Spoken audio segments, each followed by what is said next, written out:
Assalamualaikum warahmatullahi wabarakatuh. Alhamdulillah hamdan katsiran thayyiban mubarakan fih kama yuhibbu rabbuna wa yardah. Asyhadu an la ilaha illallah wahdahu la syarikalah wa asyhadu anna Muhammadan abduhu wa rasuluh. Wassalatu wassalamu ala Rasulillah wa ala alihi wa ashabihi wa man tabi'ahum bi ihsanin ila yaumiddin amma ba'du. Ya ayyuhalladzina amanu taqullaha haqqa tuqatih wa la tamutunna illa wa antum muslimun. Para penuntut ilmu yang dirahmati Allah Subhanahu wa taala, para jamaah majelis Ridatul Jinan yang dirahmati Allah Subhanahu wa taala. Alhamdulillah pada kesempatan pagi yang berbahagia ini dengan izin dan kudrat dari Allah Subhanahu wa taala, kita dapat berjumpa kembali dalam kajian rutin kita setiap pekan kedua, ketiga dan keempat insyaallah dalam bahasan kitab Salasatul Usul atau Al-Usulu Salasah, tiga landasan utama. Dan kita telah membahas dua judul besar dari kitab yang disusun oleh Syekh Muhammad bin Abdul Wahhab rahimahullahu taala, yaitu mengetahui 4 perkara, yaitu al-ilmu wal amal wa da'wah was sabru, yang merupakan hakikat dari tafsir surah Al-Asr, yaitu surah Wal Asri. Kemudian kita memahami dan menjelaskan poin yang kedua dari yang disebutkan oleh mu'allif rahimahullahu taala, yaitu wajib atas setiap mukmin laki-laki dan mukmin perempuan, muslim laki-laki dan perempuan untuk mengetahui 3 perkara. Dan 3 perkara ini tiada lain dan tidak bukan konsekuensi dari kalimat syahadatain, yaitu yang pertama, agar kita mengetahui bahwa Allah yang menciptakan kita dan memberi rezeki kepada kita, dan Allah tidak menciptakan kita dengan sia-sia, tapi Allah Ta'ala mengutus seorang Rasul, mengutus para Rasul. Siapa yang mentaatinya akan selamat masuk surga, dan siapa yang maksiat kepada Rasulnya itu akan celaka dan di neraka. Yang kedua, bahwa Allah Ta'ala tidak ridho terhadap kesyirikan dan orang-orang yang menyekutukannya. Jadi merupakan pokok dari inti syariat Islam adalah mengikhlaskan ibadah kepada Allah dan meninggalkan syirik. Kemudian yang ketiga, yaitu sebuah konsekuensi bahwa yang mentaati Allah, mentaati Rasul dan mentauhidkan Allah, maka tidak boleh baginya untuk berloyalitas kepada orang-orang yang menentang Allah dan Rasulnya. Dan kita telah bahas kemarin sekilas tentang wala dan bara. Artinya kita wajib bara, berlepas diri dari setiap perkara yang bertentangan dengan agama dan pelakunya. Wajib kita berlepas diri dari kufur, syirik, nifak, maksiat, dan bid'ah. Dan wajib atas kita juga untuk tidak mencintai pelaku-pelakunya. Dan itu konsekuensi dari keislaman kita, keimanan kita. Kemudian bahasan yang kita akan bahas di kesempatan pagi hari ini, yaitu lanjutan dari kitab ini. Setelah Imam Syekh Muhammad bin Abdul Wahhab rahimahullahu taala mengetengahkan 2 muqaddimah terhadap kitab ini, maka mu'allif rahimahullahu taala akan merinci tentang 3 landasan ini, yaitu tentang mengenal Allah, mengenal Rasulnya, dan mengenal agama dengan dalil. Jadi dalam kitab ini akan dijelaskan seperti apakah kita mengenal Allah dan seperti apakah kita mengenal Rasul dan bagaimanakah kita mengenal agama Allah, itu agama Islam. Itulah yang akan dirinci oleh mu'allif. Bismillah.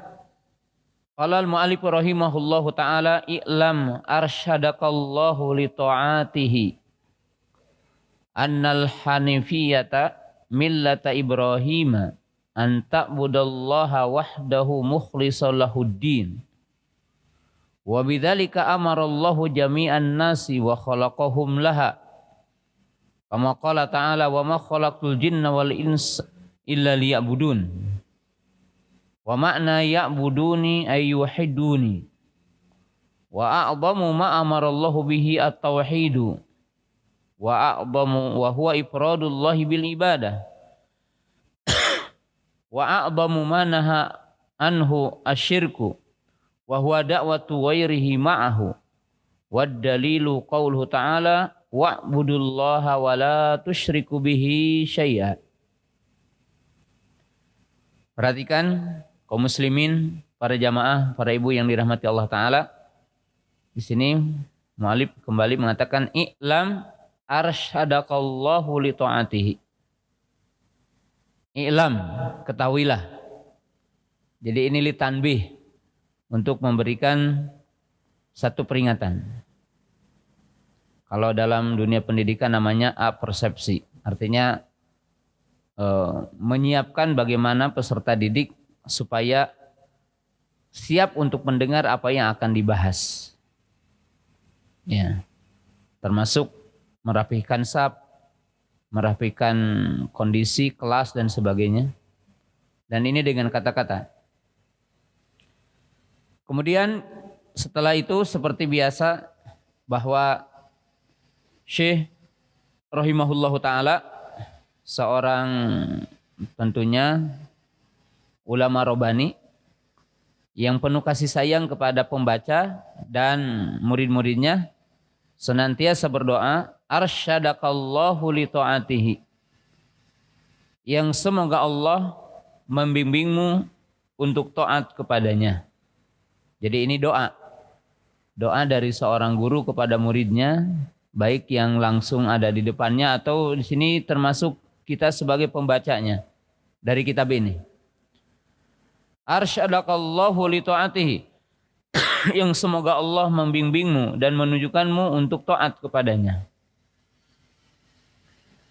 Nah, di sini para ibu yang dirahmati Allah Ta'ala dan ikhwan dan yang dirahmati Allah Ta'ala menunjukkan taat kepada Allah perlu isti'anah kepada Allah.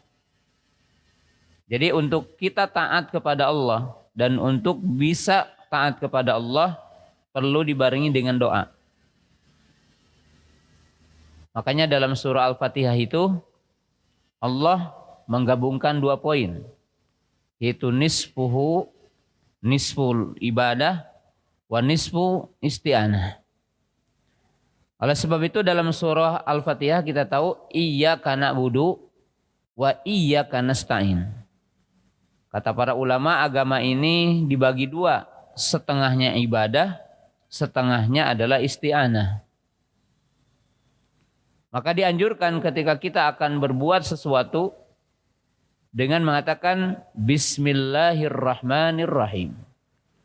Atau ketika kita akan makan, ketika kita akan minum mengatakan Bismillah.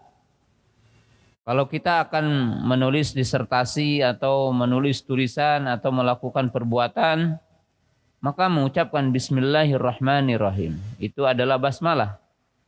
Karena di situ bentuk isti'anah, meminta pertolongan kepada Allah. Dalam arti taatnya kita itu kan dengan takdir Allah. Maka wajib kita untuk meminta kepada Allah Subhanahu wa taala. Maka dengan itu Syekh Muhammad bin Abdul Wahhab beliau mengatakan kalimat yang agung arsyadakallahu li ta'atihi, berupa doa. Annal hanifiyata millata Ibrahim an ta'budallaha wahdahu mukhlishan lahuddin. Ketahuilah katanya bahwa Hanafiyah ini merupakan sifat dari sifat Nabi Ibrahim dan merupakan sifat juga dari agama yang dibawa oleh Nabi Ibrahim, yaitu dinul Islam. Annal hanafiyata millata Ibrahim. Sesungguhnya Hanafiyah, ya Hanafiyah ini ya yang artinya lurus. Sesungguhnya agama yang lurus, agama Ibrahim.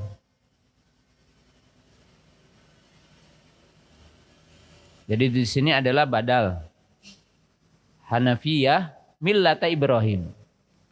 Sesungguhnya agama yang hanif itu agama yang lurus, agama yang bertauhid adalah millahnya Ibrahim, yaitu agamanya Ibrahim.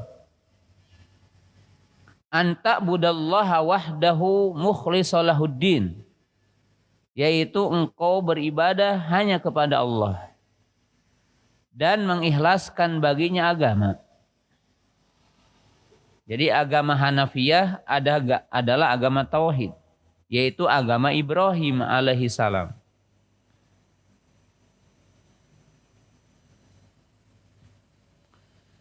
Itu agama yang menyeru kepada tauhid. Agama yang menyeru untuk mengikhlaskan ibadah kepada Allah. Lalu Syekh mengatakan, wa bidzalika amarallahu jami'an nas wa khalaqahum laha.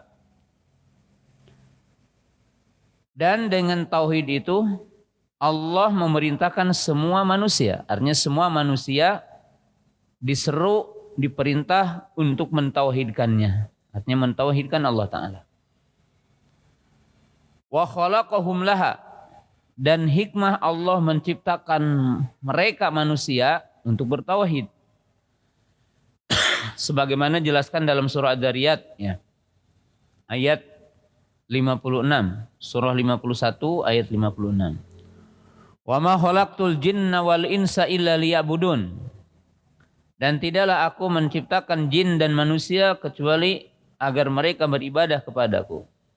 Wa makna ya'budun ay yuwahhidun. Dan makna ya'buduni yaitu agar mereka mentauhidkan aku.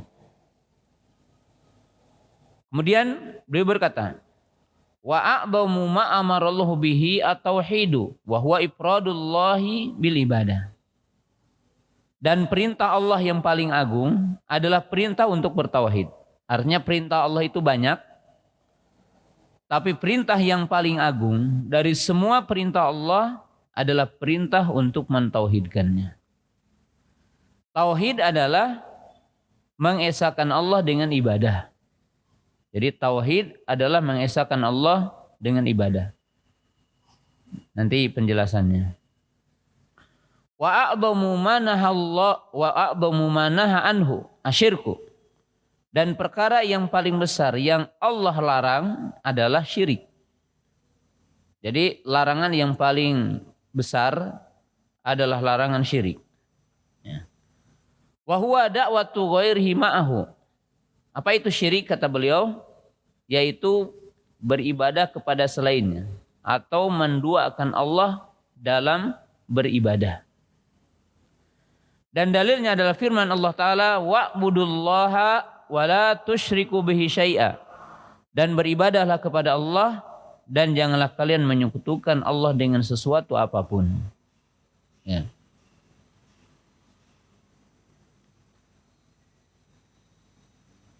Kaum muslimin, para jamaah, para ibu yang dimuliakan Allah Subhanahu wa taala, ya.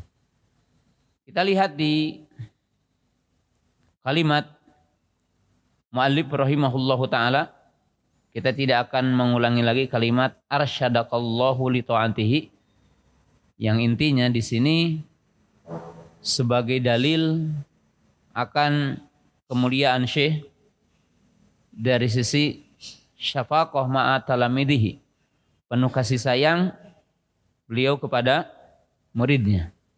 Ya. Yang kedua, di dalam kalimat ini menunjukkan bahwa beribadah kepada Allah, taat kepada Allah itu taufik dari Allah. Jadi taufik dari Allah. Ya, karena kita tahu hidayah itu ada 2, atau hidayah itu ada 4, atau kita bagi saja yang mudah, hidayah itu ada 2, ada hidayatul irsyad, ada hidayatul taufik. Ada hidayah dilalah, hidayatul irsyad, ada hidayah taufik. Hidayah irsyad ataupun hidayah dilalah adalah yang artinya hidayah dalam bentuk bimbingan, dalam bentuk penyampaian argumentasi dan dalil. Tapi yang menjadikan seseorang itu beriman, bertakwa, soleh, berada di atas sunnah, semuanya adalah taufik dari Allah. Sehingga Allah berfirman, innaka latahdi man ahbabta, walakin Allah yahdi man yasha. Ketika Nabi SAW sangat ingin Abu Thalib pamannya masuk Islam, ya, dan beliau berkali-kali menyampaikan argumentasi, bahkan sampai ketika mendekati syakratul maut, Nabi SAW berhujjah kepada pamannya, tapi akhirnya pamannya adalah dalam keadaan kafir. Maka Allah menjelaskan, innaka latahdi man ahbabta. Sesungguhnya engkau wahai Muhammad tidak akan bisa untuk menunjukkan orang yang engkau cintai. Tapi Allah yang akan menunjukkan siapa dari hambanya yang Allah kehendaki. Nah, maka oleh sebab itu, setiap kita akan melakukan sesuatu, amal soleh, berdakwah dan sebagainya, mesti meminta pertolongan kepada Allah dan meminta taufik kepada Allah agar kita diberikan hidayah atas kebaikan itu. Ya. Kemudian di sini annal hanafiyah millata Ibrahim. Jadi di sini ada 2 poin, hanafiyah millata Ibrahim. Millata di sini dalam ilmu nahwunya dinamakan di sini badal.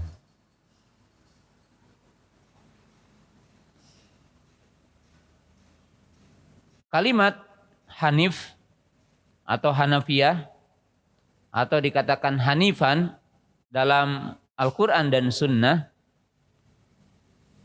ini digunakan untuk 2 sisi. Jadi di dalam Al-Quran ataupun di dalam Sunnah kalimat hanafiyah atau dengan kalimat hanif, ya, hanif. Ya, hanif sendiri kalau diartikan dalam bahasa Indonesia adalah lurus artinya. Suka diterjemahkannya adalah lurus, ya. Tapi hanif di dalam bahasa syariat itu diartikan dengan beberapa tafsir para ulama. Apa artinya hanif? Ya. Yang pertama adalah al-mailu anisyirki, al-mailu anikufri, wal mailu anil ma'siyah, wal mailu anil bidah. Hanif artinya adalah berpaling dari syirik, berpaling dari kufur, berpaling dari maksiat, dan berpaling dari bid'ah. Jadi kalau diartikan umum yang namanya hanif itu al-mailu anil batil. Orang yang berpaling dari kebatilan. Minasyirki wal kufri wal ma'asi wal bid'ah.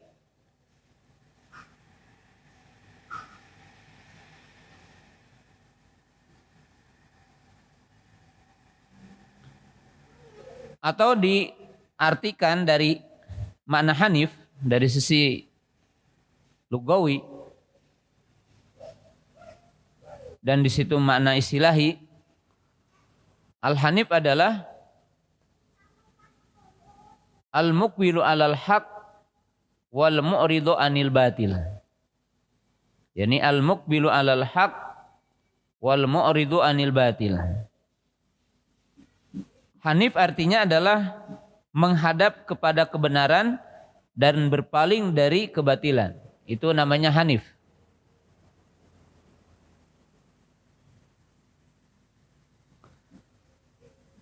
Atau juga diartikan al-muqbilu ala tauhid wal mu'ridu amma siwahu wa huwa syirku. Apa itu hanif?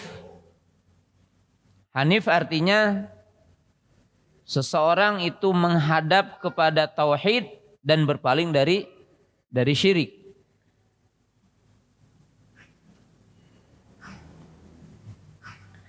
Atau al-muqbilu ala ta'ah wal mu'ridu anil ma'siyah. Apa itu hanif? Menghadap kepada taat, berpaling dari maksiat. Karena hanif memiliki makna lurus.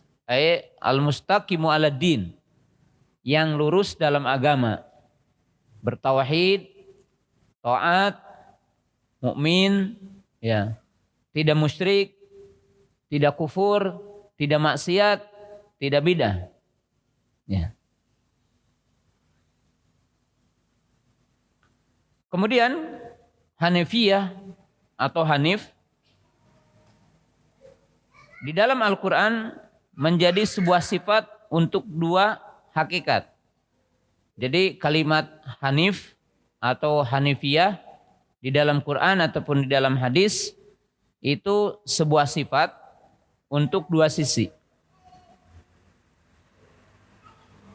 Sisi yang pertama dinisbatkan untuk orang. Jadi dinisbatkan untuk orang.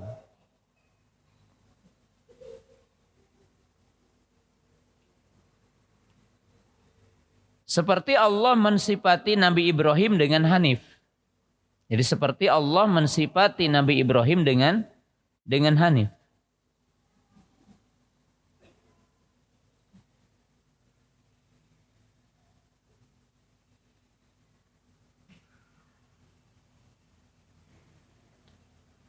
Yang kedua, sebagai sifat untuk agama, yaitu salah satu sifat dari agama Islam, dinamakan Islam itu din Hanafiyah.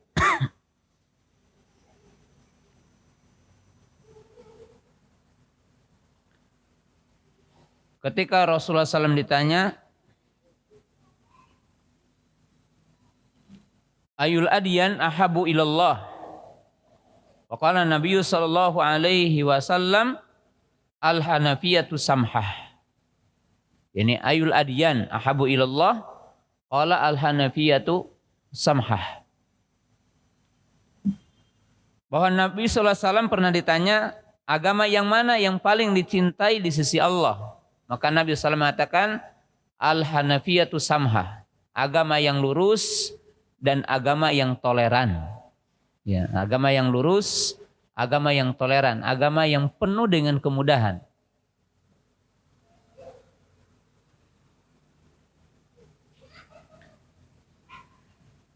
Nah, adapun contoh yang pertama bahwa Hanif itu dinisbatkan untuk seseorang atau sifat kepada individu orang yang lurus agamanya. Seperti para ibu bisa lihat tentang firman Allah Ta'ala tentang Nabi Ibrahim alaihissalam. Ya, lihat dalam surah An-Nahl, itu surah ke-16 ayat 120. Inna Ibrahima kana ummah qanitan lillah hanifa walam yakum minal musyrikin syakiron li an ummi. Ya. Itu ayatnya. Nanti kita akan jelaskan juga ini semua. Ya. Sesungguhnya Ibrahim, beliau adalah ummah yang tunduk kepada Allah, hanifah yang lurus. Jadi Allah Ta'ala mensifati Nabi Ibrahim dengan Hanif.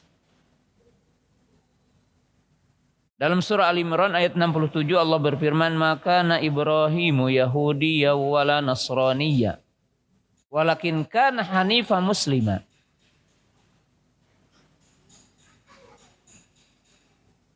Tidaklah Ibrahim seorang Yahudi dan juga seorang Nasrani, tapi beliau adalah seorang yang Hanif dan seorang Muslim.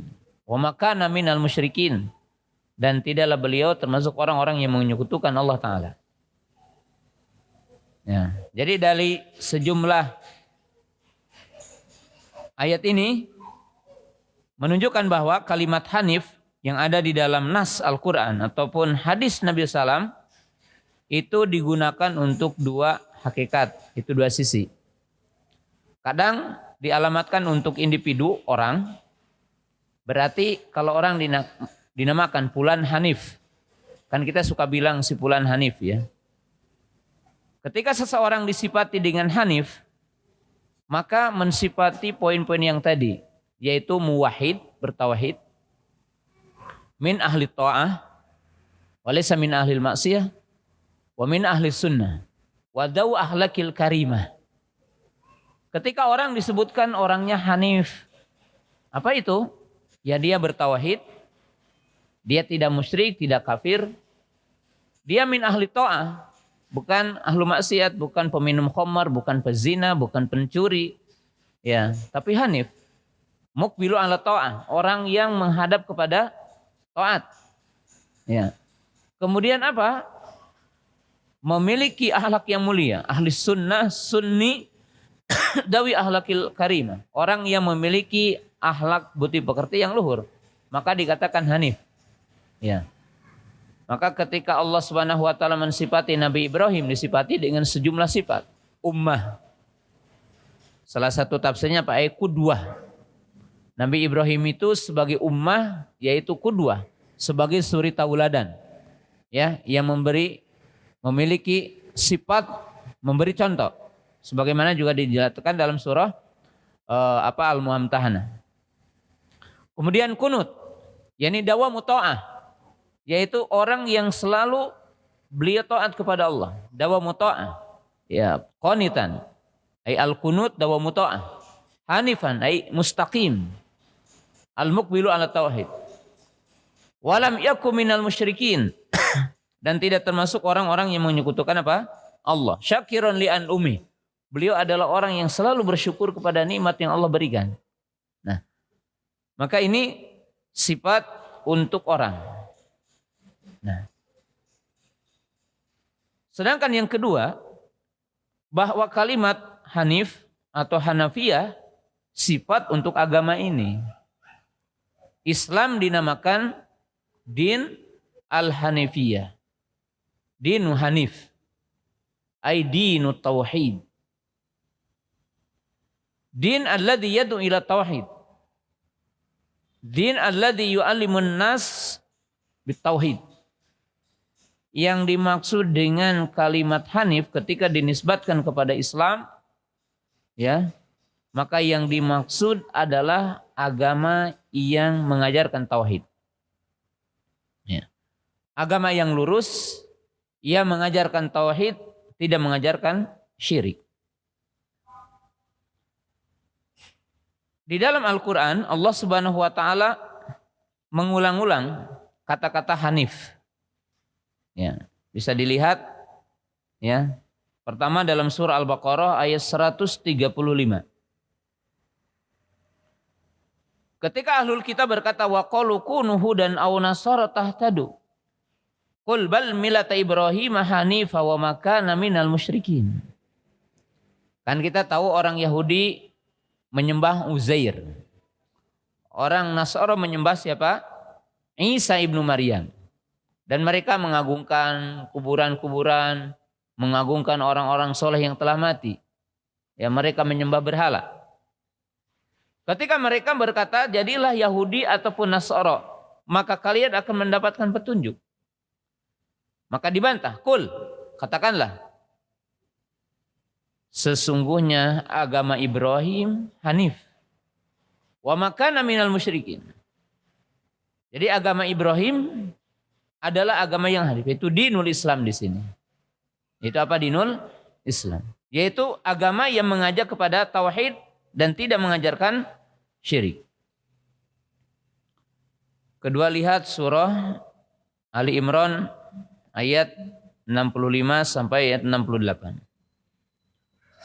Qul ya ahlal kitab lima tuhajuna fi Ibrahim wa ma unzilatit Taurat wal Injilu illa min ba'dih afala taqilun. Ha antum haula'i hajattum fi ma lakum bihi ilmun falima tuhajuna fima laisa lakum bihi ilmun wallahu ya'lamu wa antum la ta'lamun. Lihat ayatnya setelahnya. Maka na Ibrahimu Yahudiyya wala Nasraniyya walakin kana hanifa muslima wa ma kana minal musyrikin. Inna awalan nasi bi Ibrahim alladzi tabauhu wa hadan nabi walladzina amanu wallahu waliyul mu'minin. Ya. Ini juga sama ketika pengklaiman orang-orang Yahudi, mereka mengatakan adalah orang terbaik. Mereka mengatakan kekasih Allah, ya. Demikian juga orang Nasara mengklaim mereka adalah kekasih-kekasih Allah, mereka adalah orang-orang yang dicintai Allah, mereka adalah manusia-manusia pilihan Allah. Nah, dan mereka juga menisbatkan kepada Nabi Ibrahim.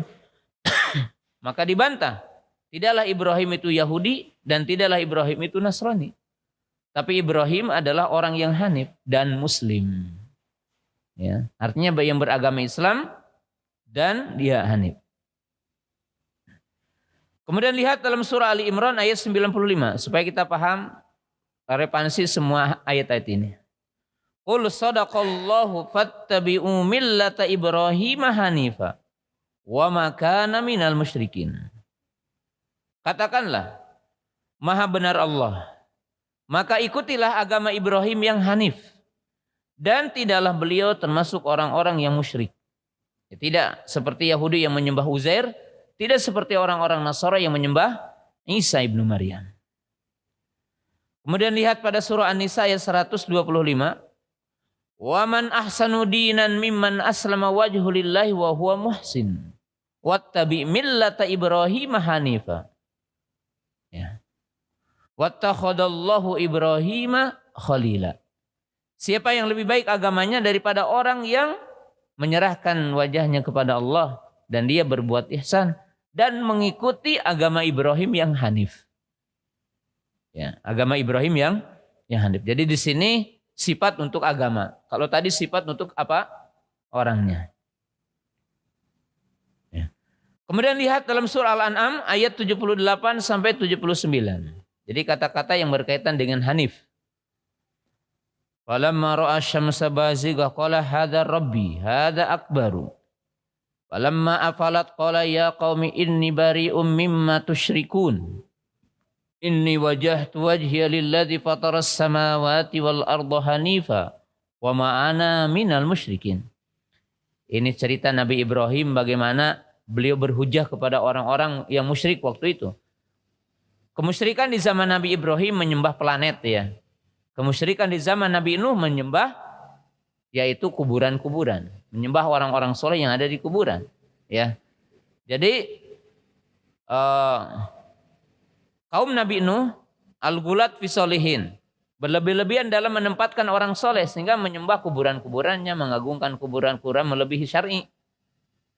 Sementara kaum Nabi Ibrahim alaihissalam yaitu ubadul kawakib, mereka menyembah kawakib, yaitu planet, bintang-bintang, matahari, bumi, matahari, bulan dan yang lainnya. Maka Nabi Ibrahim alaihissalam berhujah dalam ayat ini, tatkala Nabi Ibrahim melihat matahari terbit, maka beliau mengatakan inilah Tuhanku dan ini lebih besar dari bulan yang tadi malam. Falamma afalat, tatkala terbenam matahari, qala ya qaumi inni bari'um mimma tusyrikun. Sesungguhnya aku berlepas diri dari setiap apa yang kalian sekutukan. Artinya tidak menyembah apa yang mereka sembah. Sesungguhnya aku menghadapkan wajahku kepada Zat yang menciptakan langit dan bumi. Ini alladzi fatara samawati wal ardh. Yang menciptakan bumi dan langit dan menundukkan bumi dan langit. Hanifa yaitu ya yang hanif. Wa ma ana minal musyrikin, dan aku tidak termasuk orang-orang yang menyekutukan Allah Ta'ala. Nah, lihat pada surah Al-An'am ayat 161-163. Ya. Qul innani hadza rabbi. Qul innani hadani rabbi ila sirati mustaqim. Dinnan qayyiman millata Ibrahim hanifa wa ma kana minal musyrikin. Qul inna salati wa nusuki wa mahyaya wa mamati lillahi rabbil alamin la syarika lahu wa bidzalika umirtu wa ana awwalul muslimin. Ya. Lihat di sini, katakanlah sesungguhnya ya Allah telah menunjukkan aku kepada jalan yang lurus, din qayyim, yaitu agama Ibrahim yang hanif, dan tidaklah beliau termasuk orang-orang yang menyekutukan Allah. Katakanlah sungguhnya salatku, sungguhnya sembelihanku, sungguhnya hidupku dan matiku untuk Rabb alam semesta. Tidak ada sekutu baginya dan aku diperintahkan untuk itu. Artinya untuk mengibadahi Allah Ta'ala dan tidak menyekutukan Allah Ta'ala. Dan aku adalah orang yang pertama masuk Islam. Ya. Kemudian yang terakhir, itu dalam surah An-Nahl tadi. Ayat 121 sampai ayat 123. Supaya sempurna. Inna Ibrahim kana ummah qanitan lillah hanifa walam yakum minal musyrikin syakiran li an umi istabahu hadahu ila sirati mustaqim wa atainahu fid dunya hasanah wa innahu fil akhirati laminas solihin. Tsumma auhayna ilaika an tabi millata Ibrahim hanifa wa ma kana minal musyrikin. Ya, lihat ayatnya dan kita nanti akan gabungkan ayat-ayat ini dan kita memahaminya. Sesungguhnya Ibrahim karena ummah, artinya kudwah. Salah satu definisinya kudwah. Beliau adalah sebagai suri tauladan. Qanitan lillah, yaitu yang tunduk selalu kepada Allah. Ya kita tahu Nabi Ibrahim diperintahkan untuk menyembelih anaknya, ya menyembelih. Ya, karena itu perintah Allah walaupun menyembelih orang yang dicintainya, walaupun setelah itu Allah menggantinya. Allah Subhanahu wa taala memerintahkan Nabi Ibrahim untuk meninggalkan istri dengan anaknya yang masih bayi, masih merah, ya, baru keluar ditinggalkan, ya, ditinggalkan. Berarti Nabi Ibrahim alaihissalam sangat taat kepada Allah Taala.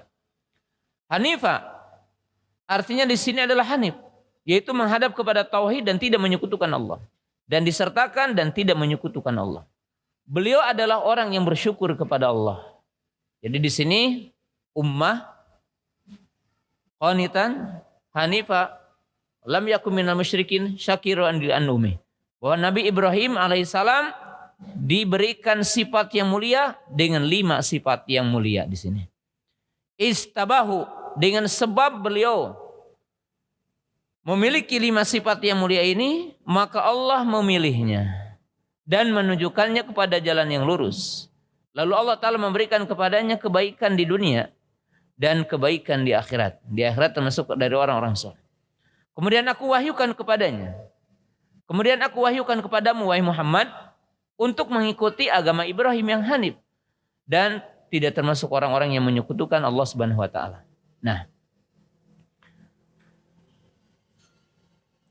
para penuntut ilmu yang dirahmati Allah Subhanahu wa taala,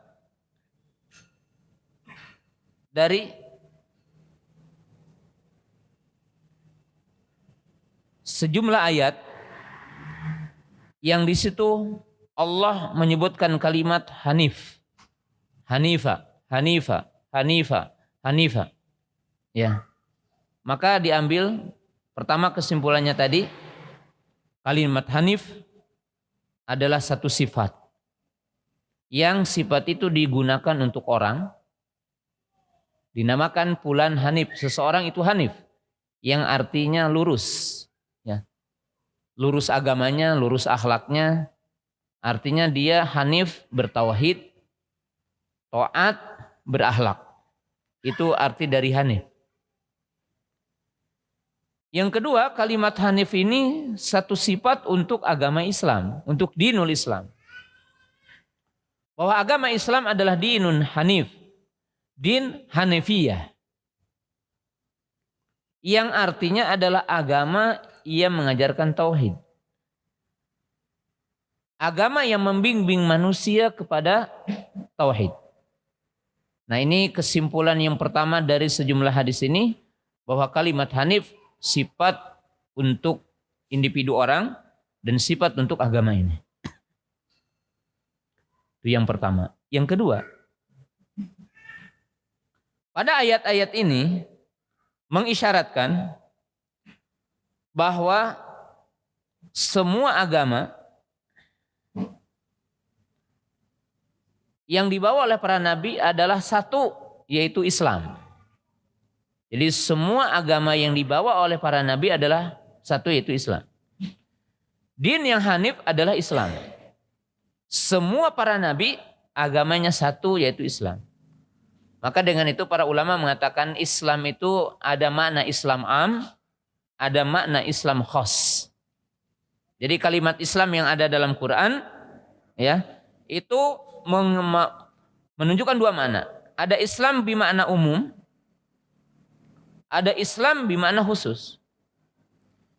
Islam bermakna am, aidinul anbiya'i wal mursalin. Ya. Islam dalam makna umum artinya adalah agama semua para nabi.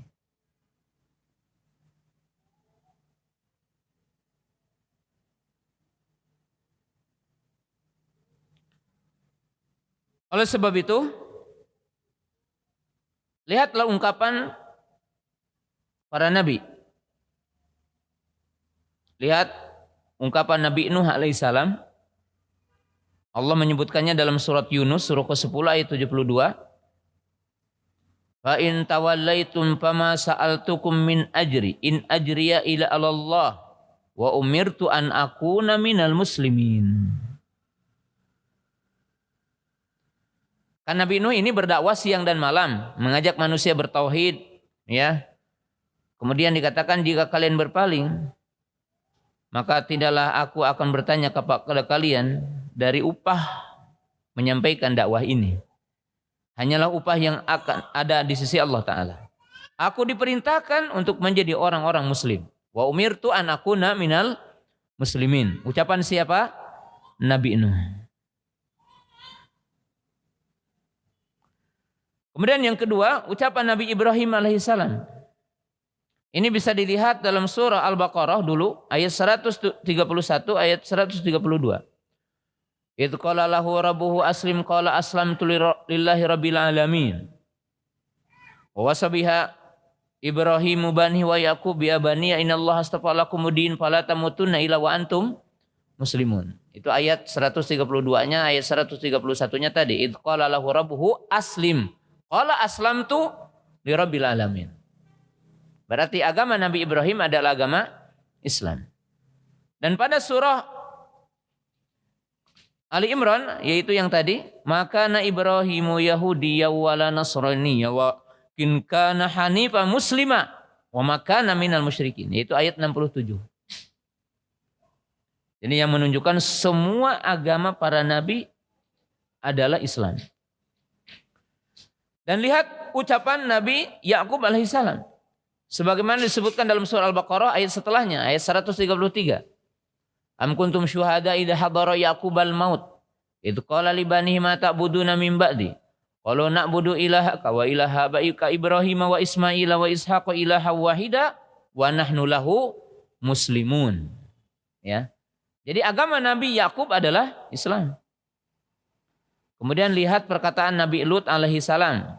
Allah Subhanahu wa taala jelaskan dalam surah Ad-Dariyat. Ya, itu surah ke-51 ayat 35 ayat 36. Wa akhrajna man kana fiha minal mu'minin fama wajadna fiha ghairu baitin minal muslimin. Jadi pengikut Nabi Lut alaihi salam yang tidak terpengaruh dengan penyakit hubungan laki-laki dengan laki-laki, maka dikatakan mereka adalah muslim. Ya. Mereka adalah muslim. Jadi pengikut Nabi Lut alaihissalam dinamakan apa? Muslim. Kemudian lihatlah perkataan Nabi Musa alaihissalam. Yaitu dalam surah Yunus ayat 84. Wa qala Musa ya qaumi in kuntum amantum billahi fa alaihi tawakkaltu in kuntum muslimin. Jadi di sini bahwa pengikut Nabi Musa alaihissalam dinamakan muslim. Ya. Pengikut Nabi Musa alaihissalam dinamakan muslim karena ia adalah beragama dengan agama apa? Islam. Kemudian apa yang dikatakan oleh Nabi Isa alaihissalam? Ya, lihat dalam surah Al-Maidah ayat 111. Wa idza awhaitu ilal hawariyyin an aminu bi wa bi rasuli wa qalu amanna washhad bi annana muslimun. Kaum Hawariyun yang menjadi penolong Nabi Isa alaihissalam dan orang yang beriman kepada Nabi Isa alaihissalam, maka mereka berkata washhad bi annana muslimun. Jadi mereka juga dinamakan apa? Muslim. Ya. Kemudian lihatlah perkataan Nabi Sulaiman alaihissalam. Surah An-Naml ayat 42. Allah berfirman, wa utinal ilma min qabliha wa kunna muslimin. Atau ketika Nabi Sulaiman berkata untuk Ratu Saba, wa tuni muslimin.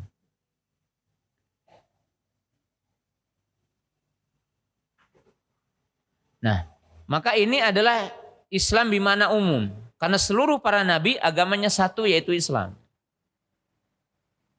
Ya.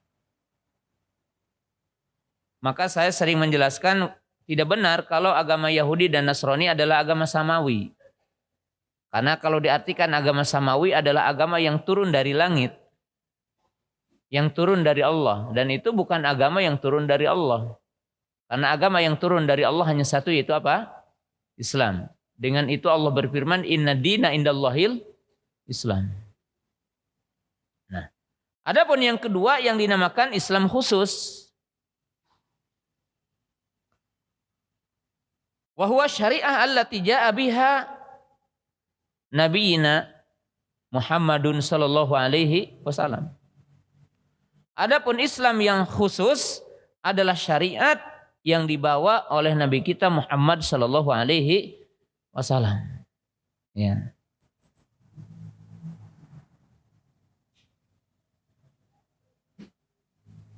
Nah, lihat surah Al-Baqarah yang menunjukkan semua agama satu, yaitu Islam. Apa dalilnya? Kana nasu ummatan wahidah. Wa ba'atsallahu nabiyyina mubasysyirina wa mundirin. Wa anzalna ma'ahumul kitaba bil haqqi liyahkuma bainahum fima ikhtalafu fihi. Tsumma ja'alnaka 'ala syari'atin minal amri fatabi'ah wa la tatabi'ah wa alladzina la ya'lamun. Surah Al-Jasiyah ayat 18 ya. Jadi ini adalah Islam yang khusus. Itu Islam syariat yang dibawa oleh Nabi kita Muhammad sallallahu alaihi wasallam. Ya. Nah, ini yang kedua ya. Jadi semua agama yang dibawa oleh para nabi adalah agama apa? Islam. Nah, yang ketiga. Ya. Allah Subhanahu wa taala mensifati agama Islam dengan Hanafiyah, Hanif. Apa yang dimaksud? Agama yang mengajarkan tauhid dan agama yang melarang syirik. Jadi agama yang mengajak bertauhid, agama yang mengajarkan tauhid, dan agama yang melarang syirik. Dan itu semua agama para nabi. Maka para nabi berkata, walaqad ba'atsna fi kulli ummatin rasula an ibudullaha wajtanibu tagut. Ya.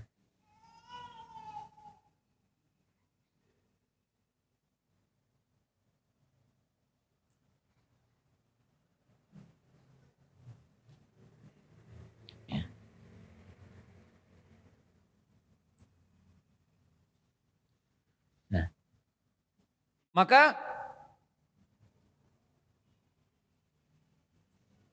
agama Islam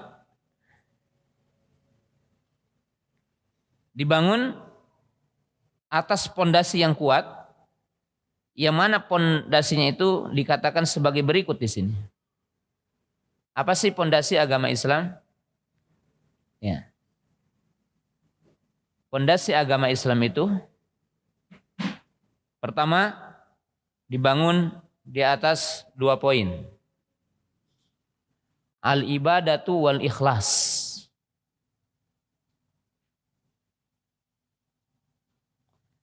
Pondasi yang pertama yang merupakan pondasi dari syariat Islam, dari agama Islam, ibadah dan ikhlas.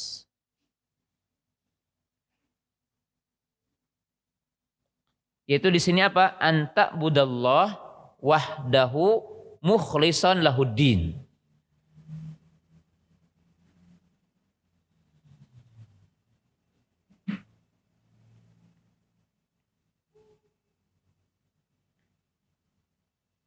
Jadi ibadah dan ikhlas.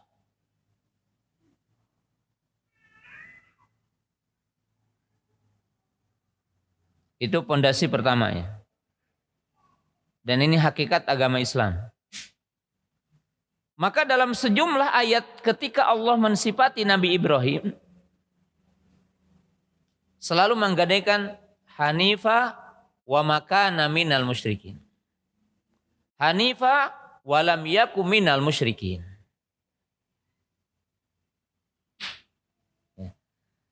Ketika Allah Subhanahu wa taala menyebutkan dan mensifati Nabi Ibrahim, maka senantiasa digandengkan hanif dan tidak musyrik. Walakin kana hanifa wa makana minal musyrikin walam yaku minal musyrikin. Itu pondasinya. Pondasi yang kedua dari apa-apa yang kita lihat dari ayat ini, yaitu apa? Al-ibadatu wa adamu syirki. Jadi pondasi agama Islam itu ibadah wa adamu syirki. Ibadah dan tidak menyekutukan. Maka Allah berfirman, "U'budullaha wa la tusyriku bihi syai'ah." Jadi dibangun di atas ikhlasul ibadah wa adamu syirki. Dan itu hakikat dinul Islam.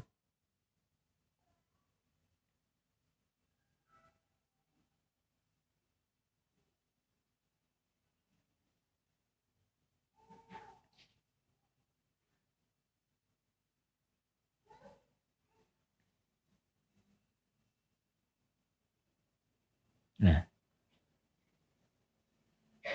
sekarang kita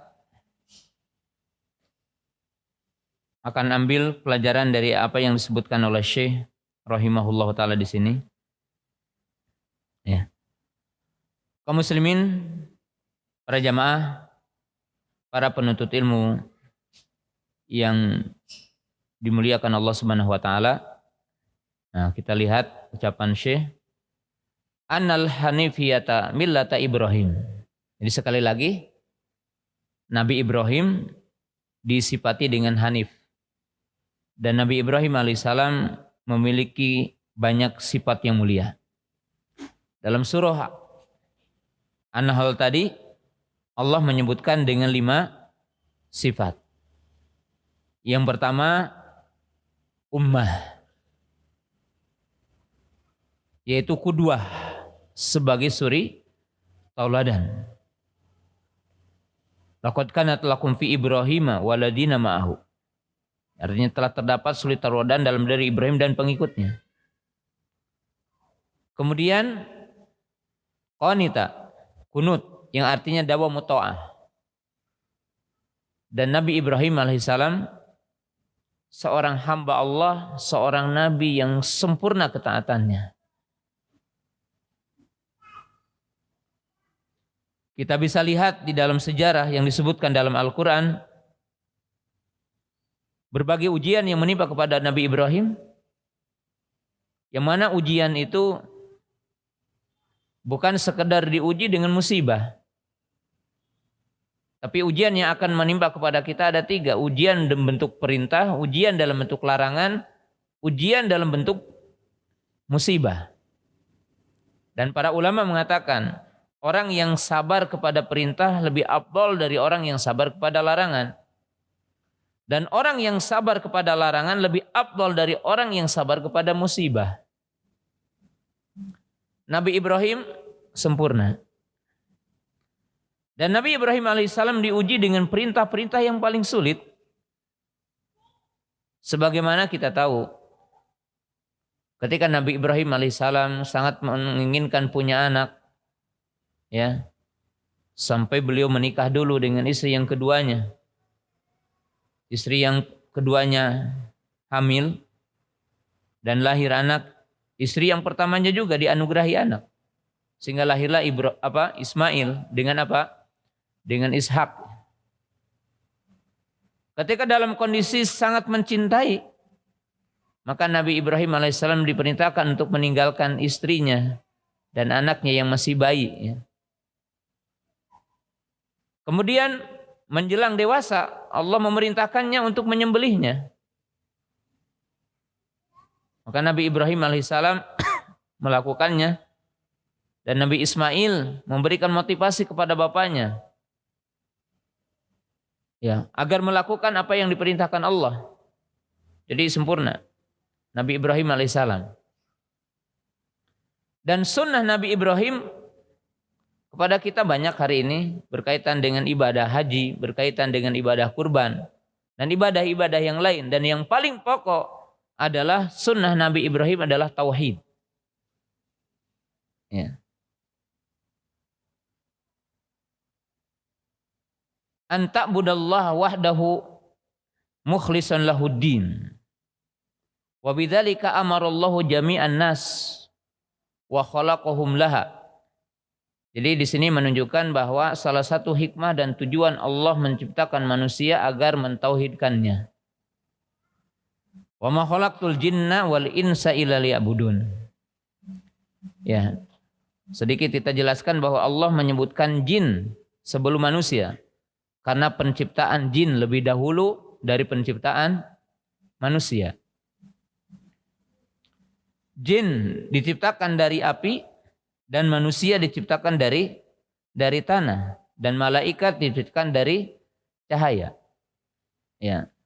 Sedikit juga kita akan pahami, mungkin nanti juga akan masuk di dalamnya dalam kitab ini, bahwa kaum muslimin jamaah yang dirahmati Allah Ta'ala, jin adalah alam gaib.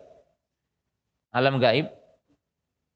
Dan menurut ahli sunnah, jin ini ada yang mukmin, ada yang kafir, ada ahlu sunnah, ada ahlu bid'ah, ada jin yang khawarij, ada jin yang rafidah, ada jin yang qadariyah, ada jin yang ahlu maksiat.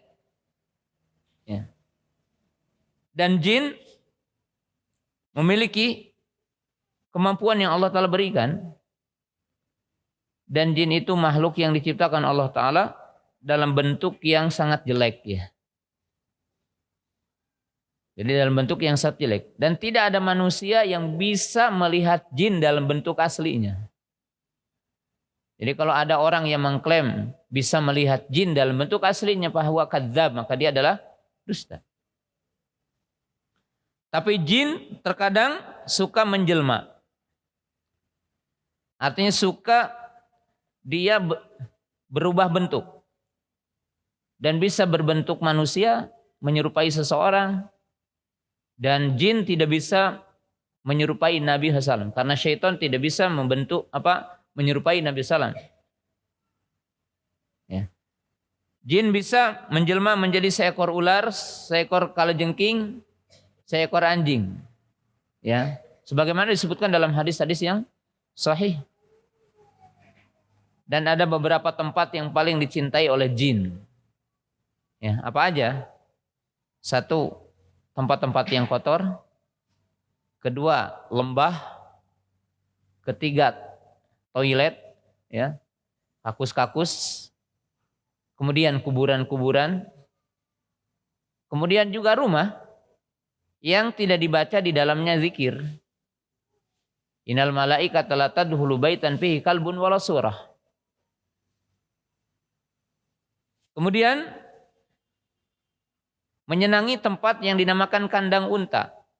Oleh sebab itu Nabi SAW mengatakan, ya, sallu fi marabil ghanam wa la tusallu fi maradil ibil. Fa innaha huliqat lisyayatin. Salatlah kalian di kandang kambing dan jangan salat di kandang unta karena diciptakan untuk syaitan. Dan termasuk tempat jin adalah pasar. Oleh sebab itu Nabi SAW mengatakan kalau bisa kalian jangan menjadi orang yang pertama. Kata orang Bandung, jangan paling suhud kalau masuk pasar. Ya. Dan jangan juga menjadi orang yang paling akhir keluar dari pasar. Karena pasar adalah ma'rakatun lisyayatin. Karena pasar itu tempat perseteruan syaitan. Ya. Pelaku bisnis atau pelaku orang-orang di pasar, ya, bukan berarti orang di pasar itu tidak banyak orang bertakwa dan tidak banyak orang baik. Hanya saja secara global para ulama mengatakan bahwa orang yang bertani lebih dekat kepada Allah ketimbang orang yang berbisnis di pasar.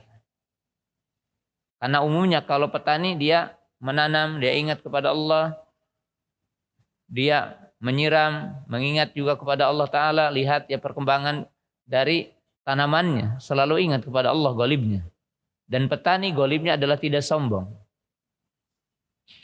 Tapi kalau kita di pasar, dari mulai pagi, namanya sumpah itu sesuatu yang latah dalam lidah seorang pedagang. Demi Allah, demi Allah, demi Allah gitu ya. Sehingga menyepelekan nama Allah ya. Maka dalam kitab Tauhid ada bab tentang larangan kasratul hilaf. Bab tentang larangan banyak bersumpah. Karena kalau orang bersumpah dalam hal yang tidak diminta ataupun hal terkadang sumpah kepada dusta, maka itu pelecehan kepada nama Allah ya. Nama Allah. Ya. Jadi jin itu bisa menjelma dan menempati tempat-tempat. Dan salah satu tempat jin adalah lubang-lubang. Maka seseorang tidak boleh kencing di lubang. Karena itu adalah tempat-tempat jin. Ya. Ada pertanyaan, Ustaz, apa hukumnya muamalah dengan jin? Ya. Interaksi dengan jin. Saya senantiasa menjawab dua sisi. Pertama, saya ingin bertanya kepada penanya, apakah Anda udah baik muamalah dengan istrimu? Sehingga Anda ingin bermuamalah dengan jin. Apakah Anda udah benar bermuamalah dengan tetangga, dengan teman, dengan sejawat, dengan guru, dengan orang tua? Sebelum Anda ingin muamalah dengan jin, muamalahlah dengan manusia yang baik. Dan itu yang diperintahkan Allah. Adapun bermuamalah, interaksi dengan jin, sebagian para ulama membolehkan dalam hal tertentu, sebagian para ulama mengatakan tidak boleh. Yang jelas muamalah dengan jin ada dalam 3 interaksi. Pertama, muamalah dengan jin dalam syirik. Ya. Maka tentunya adalah tidak boleh seperti paranormal, kemudian tukang-tukang sihir. Ini kan bermuamalah dengan jin dalam kesyirikan. Maka itu adalah kafir, muhrij an millati dinil Islam. Yang kedua, muamalah dengan jin dalam perkara maksiat. Mungkin aja jin disuruh untuk mencuri barang. Bisa enggak? Ya, terjadi enggak? Terjadi gitu ya. Di mana jin disuruh untuk mengambil barang, mencuri ya. Dan itu pernah terjadi tentunya zaman dulu, tapi ini bukan dalam hal jelek ya. Yaitu Nabi Sulaiman alaihissalam. Dan ini pun tidak boleh ya. Kalau kita meminta bantu kepada manusia dalam maksiat tidak boleh, ya sama juga dengan jin tidak boleh. Yang ketiga, bolehkah kita meminta pertolongan kepada jin dalam hal yang mubah atau dalam kebaikan? Ya seperti umpamanya salah seorang di antara kita meminta kepada jin untuk membawakan air atau untuk mengambil sesuatu. Terjadi atau tidak? Ya wallahu alam. Tapi bisa terjadi. Nah, sebagian para ulama mengatakan boleh, seperti dinisbatkan kepada Imam Ibnu Taimiyah. Tapi kebanyakan para ulama muhaqqiq tidak boleh. Dan itu pendapat Imam Ahmad rahimahullahu taala. Ya. Dan yang paling aslah, yang paling selamat bagi orang untuk tidak interaksi dengan jin. Dalam arti tidak menyengaja meminta pertolongan kepada jin.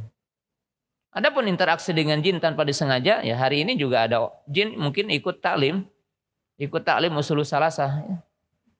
Ya. Mungkin juga ada yang menerima paham larangan syirik, diterangkan tentang bid'ah mereka tahu dan mereka tidak melakukan bid'ah. Ya. Bahkan mendakwahkan apa yang saya sampaikan hari ini. tentang penjelasan tadi gitu ya. Disampaikan kepada jin yang lain lagi.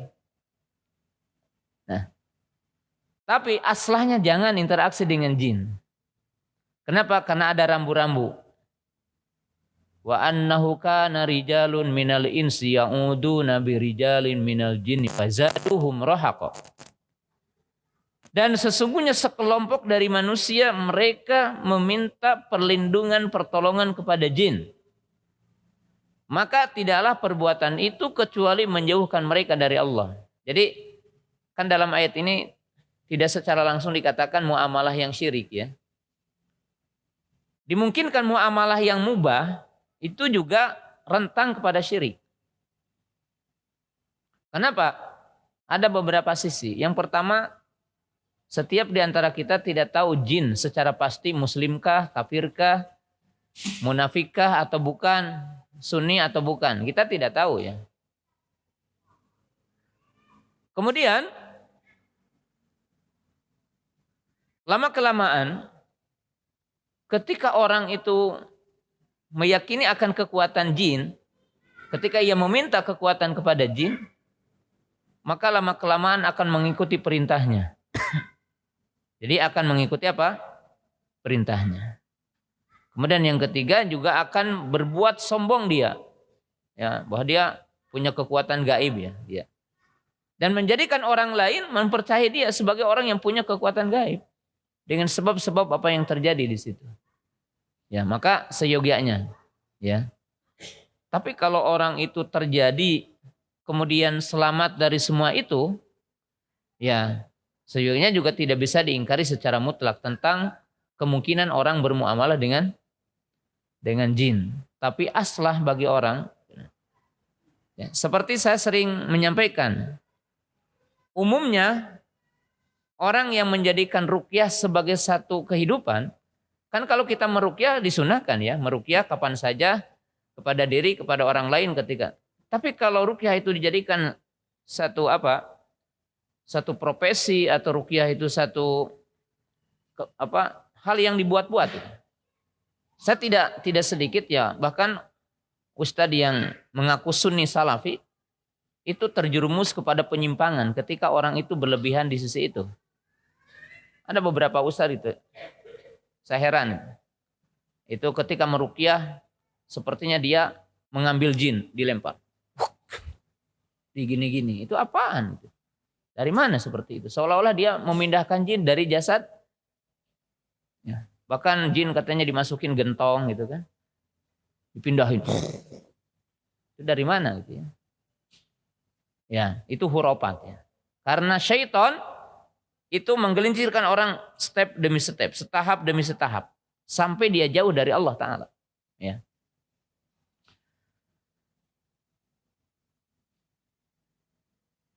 Wa a'bamu ma amarallahu bihi tauhid. Dan perkara yang agung yang Allah Ta'ala perintahkan adalah tauhid. Jadi ibadah yang paling tinggi adalah mentauhidkan Allah. Derajat iman yang paling tinggi adalah tauhid.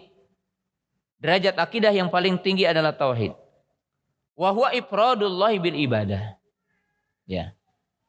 Di sini para ibu para yang saya hormati, Syekh Muhammad bin Abdul Wahab mendefinisikan tauhid dengan kata-kata mengesahkan Allah dengan beribadah.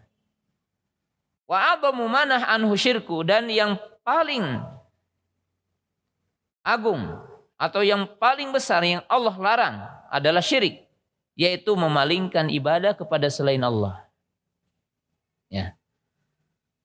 Teman-teman yang saya hormati, Syekh Muhammad bin Abdul Wahab mendefinisikan tauhid kepada bagian dari tauhid di sini. Jadi Syekh Muhammad bin Abdul Wahab di poin ini mendefinisikan tauhid kepada bagian dari tauhid. Dan mendefinisikan syirik dari bagian jenis syirik. Oleh sebab itu, tauhid ada yang maknanya umum, ada tauhid yang maknanya khusus. Ada syirik yang maknanya umum, ada syirik yang maknanya apa? Khusus. Nah, supaya kita melekat menjadi ilmu yang dasar dan ilmu yang kuat untuk pelajaran berikutnya kita akan jelaskan tentang syirik dan tentang tauhid ya. Karena Syekh Muhammad bin Abdul Wahhab di dalam kitab Ushulus Salasah ini mendefinisikan syirik kepada bagian dari yang 3. Ya. Apa itu tauhid? Tauhid adalah an yaj'ala syai'an wahida, yaitu menjadikan sesuatu adalah satu. Al-imanu biwahdaniyatillah. Tauhid adalah keimanan akan esanya Allah Ta'ala. Jadi keimanan akan esanya Allah Ta'ala. Ya.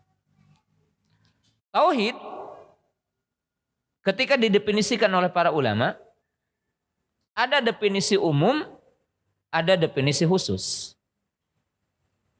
Jadi kalau para ibu, para bapak, para jamaah melihat definisi tauhid yang diungkapkan oleh para ulama, kita harus tahu. Terkadang para ulama mendefinisikan tauhid dengan yang maknanya umum, menyeluruh. Dan terkadang mendefinisikan dari tauhid itu adalah bagian dari tauhid. Tauhid kan intinya adalah iman bahwa Allah itu esa. Keimanan tentang Allah itu esa. Itu adalah tauhid. Tapi apa yang dimaksud dengan tauhid? Ketika kita tahu tauhid ada 3. Ada tauhid rububiyah, ada tauhid uluhiyah, ada tauhid asma dan sifat. Ya. Maka jamaah yang dirahmati Allah Ta'ala, definisi tauhid dalam makna yang umum, saya akan ketengahkan 2 definisi yang didefinisikan oleh para ulama. Dan definisi ini harus kita hafal ya, sebagai landasan awal untuk mempelajari kitab tauhid. Pertama, tauhid adalah ifradullah. Ini ifradullah bima yakhtasu bihi min rububiyatihi wa uluhiyatihi wa asma'ihi wa sifatihi. Apa itu tauhid?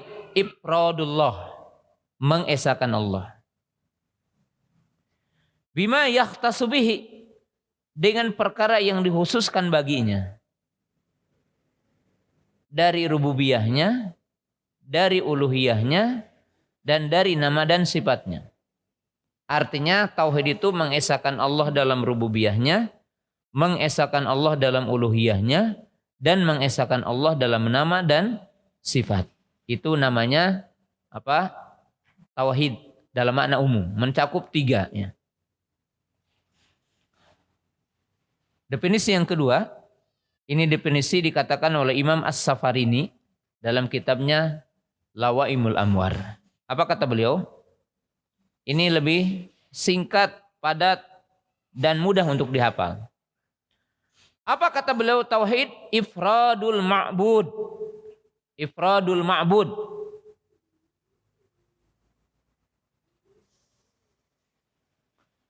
Ma'a i'tiqadin. Ma'a i'tiqadin. Wahad tahu dzatan wa sifatin wa af'ala. Apa itu tauhid? Ifradul ma'bud. Mengesahkan yang diibadahi, itu Allah. Ma'a i'tiqadin, dibarengi dengan keyakinan, wahad tahu dzatan wa sifatin, yaitu dibarengi dengan meyakini esa dalam sifat dan nama dan dalam perbuatan. Jadi esa dalam nama, sifat, dan perbuatan. Jadi kalau af'al itu rububiyah ya. Jadi ini adalah paling lengkap. Ya. Ini definisi tauhid yang maknanya umum. Dan itu mencakup apa yang dijelaskan Quran. Tauhid rububiyah, tauhid uluhiyah, dan tauhid asma dan sifat. Nah, sekarang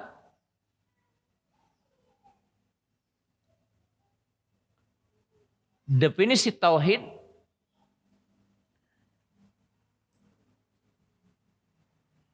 yang itu sifatnya juz'i.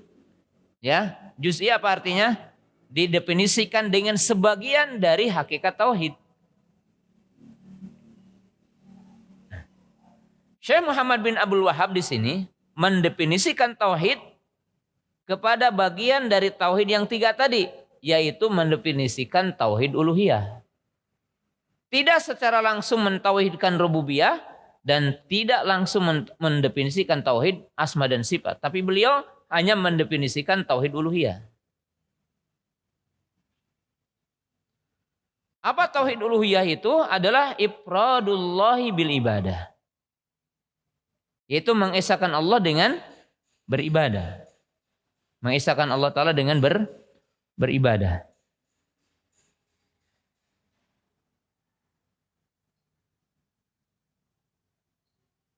Nah, yaitu dengan ayat yang tadi. U'budullaha wa la tusyriku bihi syai'a. Wa anal masajidillahi fala tad'u lillahi ma'allahi ahada. Dan ayat-ayat yang semisalnya. Nah, sekarang timbul pertanyaan, kenapa Syekh Muhammad bin Abdul Wahhab rahimahullahu taala dalam kitabnya Ushulus Salasah, demikian juga kalau kita nanti belajar Kasyuf Syubhat, kenapa beliau mendefinisikan tauhid adalah kepada tauhid uluhiyah. Jadi lebih spesifik beliau menyebutkan tauhid ya tauhid uluhiyah. Tidak mendefinisikan tauhid rububiyah dan tidak juga mendefinisikan tauhid asma dan sifat. Apa sebabnya? Nah, sebabnya tulis karena ada beberapa sebab. Ya.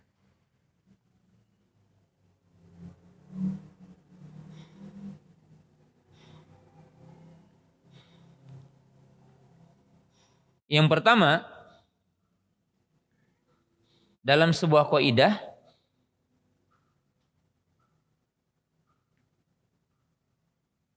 tulis kaidahnya.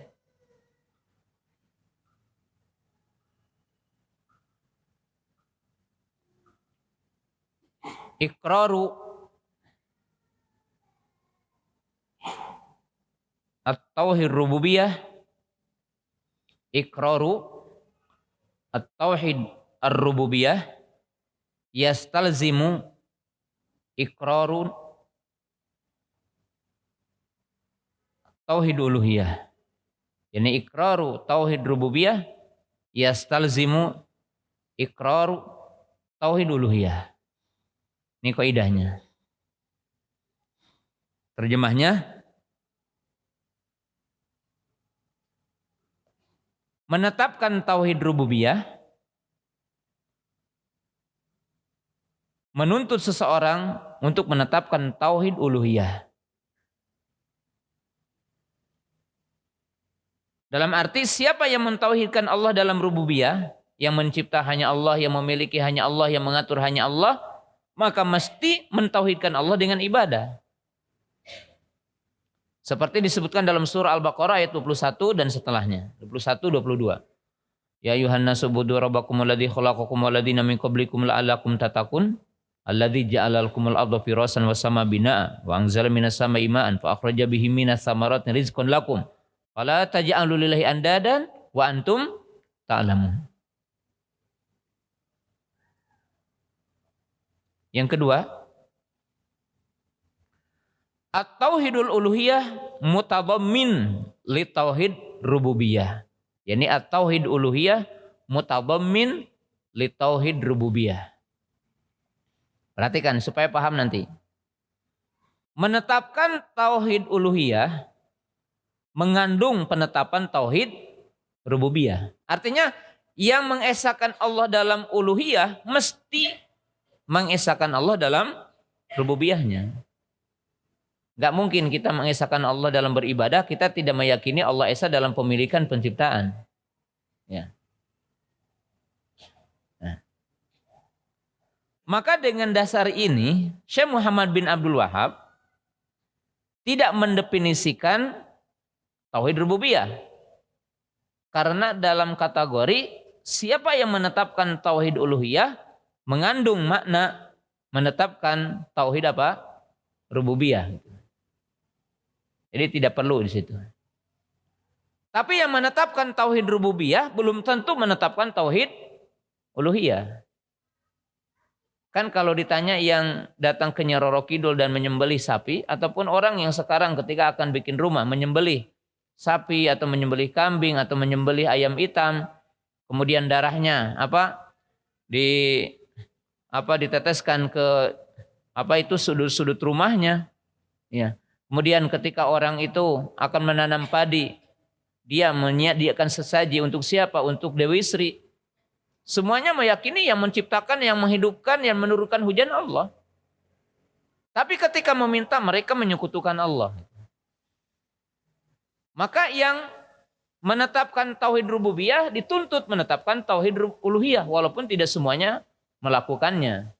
Tapi kalau menetapkan uluhiyah Allah mesti menetapkan apa?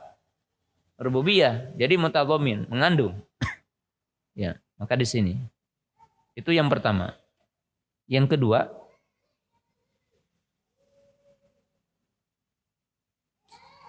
karena banyaknya penyimpangan yang menimpa kepada manusia bukan pada tauhid rububiyah, tapi pada tauhid uluhiyah. Ya kan kalau seorang dokter sekarang terjadi penyakit, maka yang pertama diobati adalah penyakit yang paling banyak yang sakitnya itu kan. Diobati. Oh, ini penyakit yang membahayakan. Udah sekian orang meninggal dunia, maka itu yang didahulukan. Ya. Bahkan kita tahu di dunia kecuali orang ateis, mulhid, sombong yang mengatakan bumi jadi sendiri, ia mengatakan tidak ada Tuhan, tidak ada pencipta. Ya. Hanya orang yang sombong. Manusia diberi fitrah bahwa ada pencipta dan pencipta itu satu.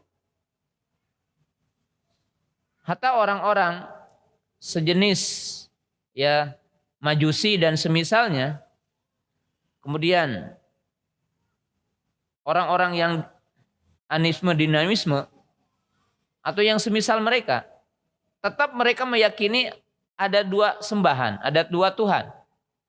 Ada Tuhan kegelapan, ada Tuhan kedzaliman itu. Dan selalu yang menang adalah siapa? Yang baik kan gitu. Ya. Dewa, kan dewa selalu dewa mana yang menang. Ya. Selalu. Ya. Satunya menang. Berarti fitrah yang sehat, tidak mungkin bumi dikuasai oleh dua Tuhan. Tidak mungkin bumi diatur oleh dua Tuhan. Sebab kalau satu Tuhan ingin matahari ini terbit dari barat, yang satunya lagi ingin terbit dari timur, maka akan terjadi kerusakan. Gitu kan. Akan pasti dalam semesta ini. Maka akal yang sehat mengatakan pencipta satu. Nah, berarti umumnya penyimpangan bukan di situ. Tetapi penyimpangan itu dari sisi mengikhlaskan ibadah. Maka inilah yang pertama diobati dan inilah yang pertama didefinisikan. Karena itu yang paling urgen. Jadi itu adalah yang paling urgen. Yang paling penting untuk dibahas. Untuk dibahas. Ya. Bahkan dalam Al-Quran kan disebutkan ketika Allah bertanya kepada orang-orang kufar Quraisy, "Man khalaqas samawati wal arda yaquluna Allah." Ya. Siapa yang menciptakan bumi dan langit? Mereka mengatakan Allah. Siapa yang mengaturnya? Mereka mengatakan Allah. Ya. Tapi ketika mereka meminta, mereka meminta kepada Lata dan Uzza dan Manat. Ya, dan Tuhan yang lainnya lagi. Nah, maka Syekh Muhammad bin Abdul Wahab rahimahullahu taala mendefinisikan kepada bagian dari tauhid, yaitu tauhid uluhiyah. Karena itulah yang paling banyak penyimpangannya. Paling banyak penyimpangan. Sehingga beliau mendefinisikan itu. Nah, kemudian yang kedua, syirik. syirik. Syekh Muhammad bin Abdul Wahhab rahimahullahu taala di sini juga sama, beliau mendefinisikan syirik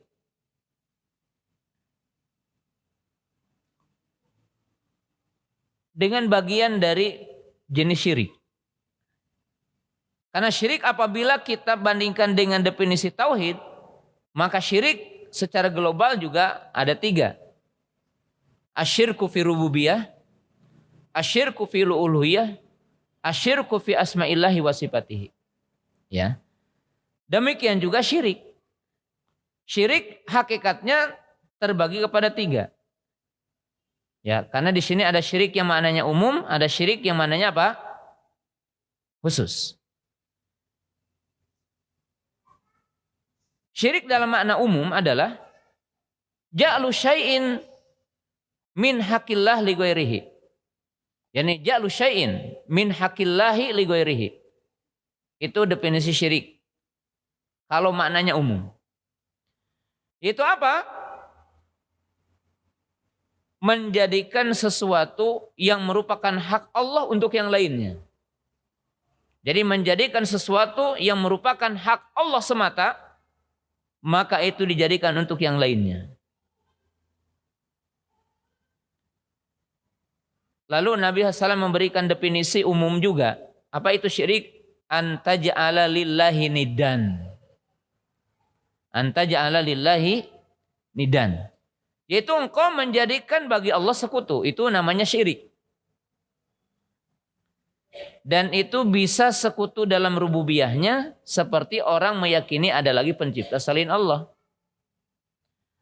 Dan bisa sekutu dalam uluhiyahnya, yaitu orang yang menjadikan tandingan dalam sembahan selain Allah. Dan yang ketiga, sekutu dalam nama dan sifat, yaitu mensifati makhluk seperti sifat Allah. Seperti orang-orang Yahudi mensifati Allah, mensifati Uzair dengan sifat Allah. Dan mensifati, artinya orang-orang Nasara mensifati Isa dengan sifat Allah. Maka itu adalah syirik dalam sifatnya. Syirik dalam nama dan sifat. Jadi ini adalah syirik. Nah, jadi syirik dalam makna umum menjadikan sesuatu yang merupakan hak Allah untuk yang lainnya. Atau menjadikan bagi Allah sekutu. Nah, tapi Syekh Muhammad bin Abdul Wahhab rahimahullahu ta'ala dalam kitabnya ini hanya mendefinisikan satu syirik. Yaitu syirik apa? Dalam uluhiyah.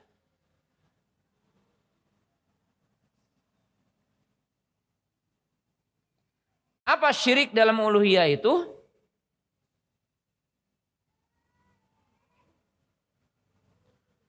Sarfu syai'in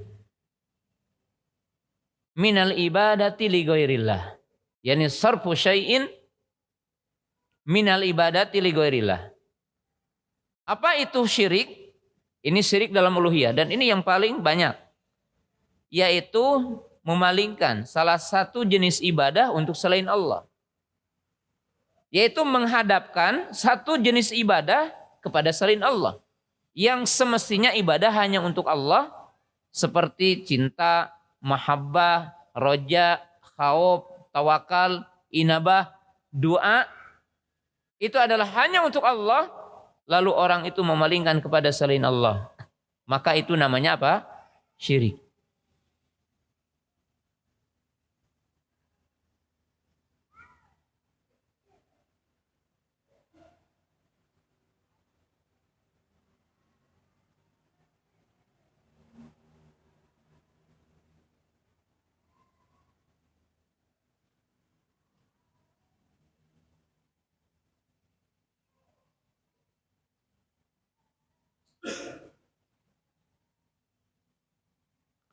Ya.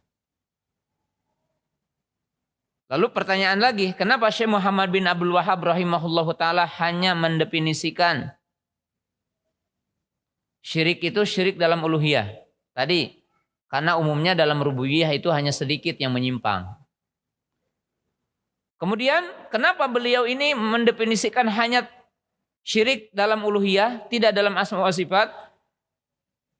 Juga jawabannya ada 2. Pertama ya, memang hukum asal Ya, yang menyimpang itu dalam ubudiyah, dalam asma sifat ya sedikit, walaupun sekarang jadi banyak ya dengan penyimpangan itu. Ya. Jadi karena itulah yang paling banyak. Kemudian yang kedua, karena beliau di sini yang dibahas adalah tauhid uluhiyah, tidak tauhid yang lainnya. Ya, maka yang dibahas adalah itu.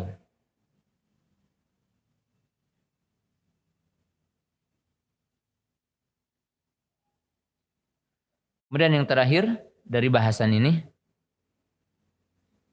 ya,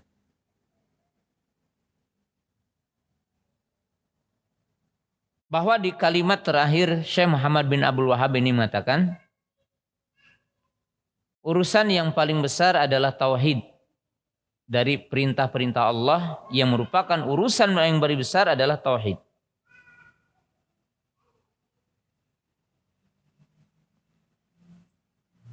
Dan larangan yang paling besar yang Allah larang adalah syirik.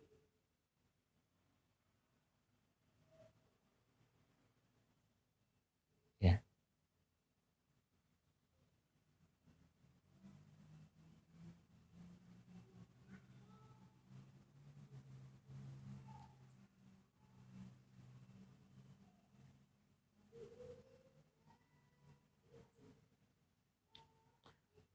Kemudian timbul pertanyaan ya, sebagai penutup sebelum pertanyaan. Mungkin ibu-ibu, bapak-bapak dan teman-teman yang saya hormati, kalau antum ditanya mana dalil yang menunjukkan bahwa tauhid perkara yang paling besar yang Allah perintah, nasnya mana? Ya mungkin kita katakan ya memang nas sorrynya belum kita dapatkan.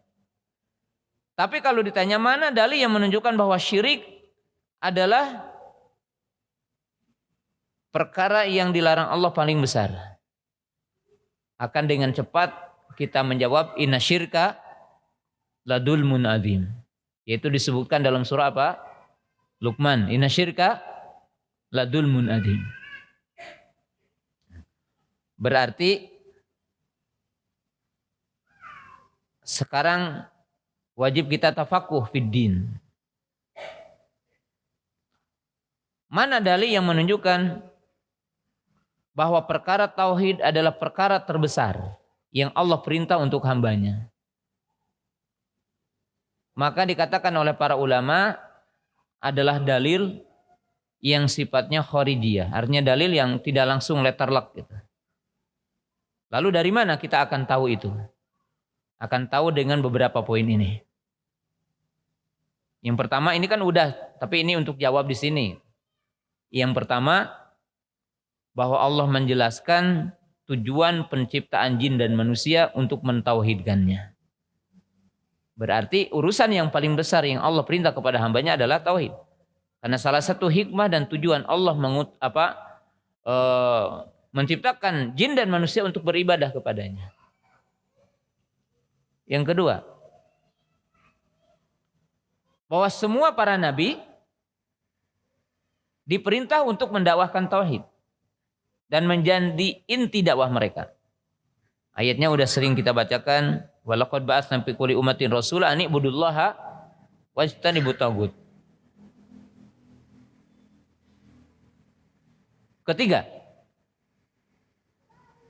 bahwa seruan yang pertama yang ada dalam Quran, kata nida, kata panggilan, kata ajakan, kata seruan, yang itu seruan untuk manusia adalah seruan kepada tauhid. Itu surah Al-Baqarah ayat 21, ya ayuhan nasu budu rabbakumul ladzi khalaqakum walladzina min qablikum la'allakum tattaqun. Ya. Kemudian Allah Subhanahu wa taala menjadikan sifat yang pertama dari sifat hamba-hamba Allah. Seperti disebutkan dalam Al-Quran, walladzina la yad'una ma'allahi ilahan akhara wa la yaqtuluna nafsal lati haramallahu illa bil haqqi wa la yaznun. Ketika Allah Subhanahu wa taala mensifati orang-orang beriman dan hamba-hamba yang mulia, Maka disebutkan sifat yang pertama adalah bertauhid. Berarti ini dalil-dalil itu semua. Yang terakhir, setelah disebutkan 5 poin atau 6 tadi saya lupa. Maka turunlah perintah dalam surah An-Nisa yang tadi ayat 36, wa'budullaha wa la tusyriku bihi syai'a. Maka datanglah perintah untuk mentauhidkan Allah dan larangan untuk menyekutukannya. Maka jadilah perintah ini adalah perintah yang terbesar. Karena dengan sebabnya diciptakan manusia, dengan sebabnya diutusnya para rasul, dengan sebabnya ya, dengan dalil yang lain yang tadi belum disebutkan, diturunkannya Al-Quran, diciptakannya surga dan neraka, adalah untuk tauhid. Bahkan diperintahkan jihad juga untuk tauhid. Umirtu an uqatilan nas hatta yashhadu alla ilaha illallah. Maka dengan itulah tauhid adalah merupakan perkara yang paling besar, perkara yang paling agung. Ya, itulah yang bisa kita bahas di kesempatan pagi hari ini berkaitan dengan kitab Ushulus Salasah yang membahas bagian ketiga, ya, dari apa yang dijelaskan oleh mu'allif rahimahullah ta'ala.